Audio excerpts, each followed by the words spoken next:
Now to break it down is Georgia Congressman Buddy Carter. It's good to see you, Congressman. It's going to be her, right? Almost everyone has rallied around her with a few exceptions, and you get the sense those names are coming sometime soon also.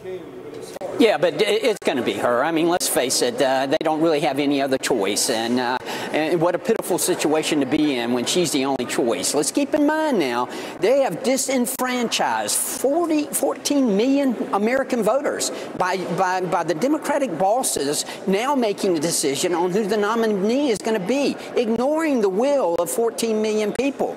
I mean, yeah, this is the party of democracy, but yeah, it's going to be Kamala Harris. I don't think there's any question about that. The question now is who she's going to pick as a running mate, as if it really matters, because I don't personally think it's going to make a difference.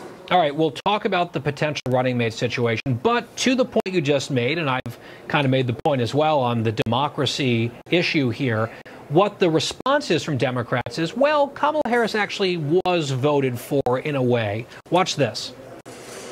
This is a woman who's ready. Joe Biden knows it better than anyone else. He has worked shoulder to shoulder with her for the last 4 years, getting more done than Donald Trump has ever dreamt of. Folks have to remember, Vice President Harris has been on the ticket with Vice President Biden since this time 2020, right? And she helped him win that last election against Donald Trump. So she was on the ticket last time, so voters had a chance to vote for her. That's different than a primary, obviously. So let's move to that last point that you made on running mates, right? She's put the list out. You don't think it's going to make that much of a difference, but they're probably poll testing, focus grouping this. What do you think their strategy is going to be here? Well, I suspect they're going to try to get somebody from a swing state. I mean, politically, that's a smart thing to do. Somebody from Wisconsin, Michigan, possibly Pennsylvania, maybe even Georgia. I mean, after all, who wouldn't want Kamala Harris as their president? She's done such an outstanding job as the drug czar and the border czar. I mean, give me a break.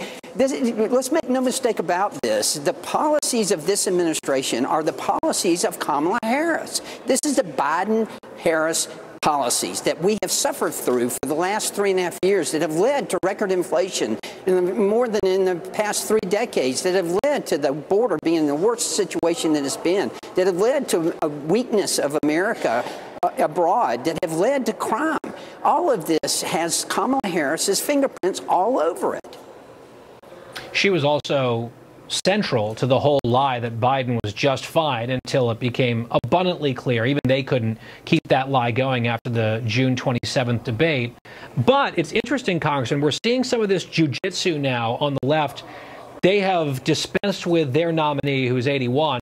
They are almost immediately turning around, though, and saying, well, now the Republicans have the old candidate. He's too old, 78-year-old Donald Trump. They were arguing that Biden was fine until a few weeks ago, and now they're trying to use the age argument against Donald Trump. Do you think that has legs? Are they going to be able to pull that off?